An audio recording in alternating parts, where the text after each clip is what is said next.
Hello friends, RC ব্লগে আপনাদের স্বাগত। আজকে চলে গেছিলাম সাউথ পূর্বাঞ্চল আইডিয়াল স্পোর্টিং ক্লাবের খুঁটি পুজো উৎসবে। এই উৎসব প্রত্যেক বছর রাখি পূর্ণিমার দিন হয়, তারই কিছু মুহূর্ত আজকে আমি রেকর্ড করে নিয়ে এসেছি আপনাদের জন্য। আপনারা প্লিজ দেখুন, ভিডিওটাকে লাইক করুন, শেয়ার করুন অ্যান্ড চ্যানেলটাকে প্লিজ সাবস্ক্রাইব করুন and enjoy the video. Thank you.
আজকে যে পুজোটা হচ্ছে আইডিয়া স্পোর্টিং ক্লাবের 15তম দুর্গোৎসব।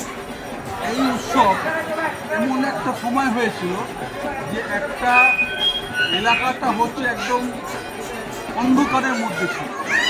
সেখানে দাঁড়িয়ে আমরা হচ্ছে ওদিকে কালকা, অভিন্ন দাস, গোপাল, আমরা বেশ কয়েকজন মিলে আমরা এই পুজোটা আনুষ্ঠানিকভাবে সূচনা করেছি এবং আমরা একটা জোরালো আবেদনের ভিত্তিতেই আমরা এই পুজোটা শুরু করেছি। পাড়ার প্রতিবেশীদের মধ্যে একটা আওয়াজ উঠেছিল যে এলাকায় কেন পুজো হয়। সেই পরিপ্রেক্ষিতে আমরা যারা পুজো করেছি তাদের অন্যতম হচ্ছে আমরা, গোবিন্দ আর টাঙ্কা, আমরা আরও কয়েকজন আছে যারা আজকে। প্রথমে ধন্যবাদ জানাই আপনাদের এবং যারা আমাদের বক্তব্য শুনবেন তাদেরকে অভিনন্দন, শুভেচ্ছা জানাই। আমরা যারা পশ্চিমবাংলার বাসিন্দা তারা অকাল বোধন দুর্গাপুজো আমরা করি। আমরা এখানে আমাদের জন্ম, কিন্তু আমাদের একটা বড় পুজো হতো যেটা আমাদের পাড়াটা পেছনে থাকতো অন্ধকার। সেই ভাবনা থেকে আমাদের পাড়া প্রতিবেশী মানে আমরা পরিবার, এবং পরিবার মতন করেই আমাদের পুজোটা পারিবারিক পুজোই বলতে পারি।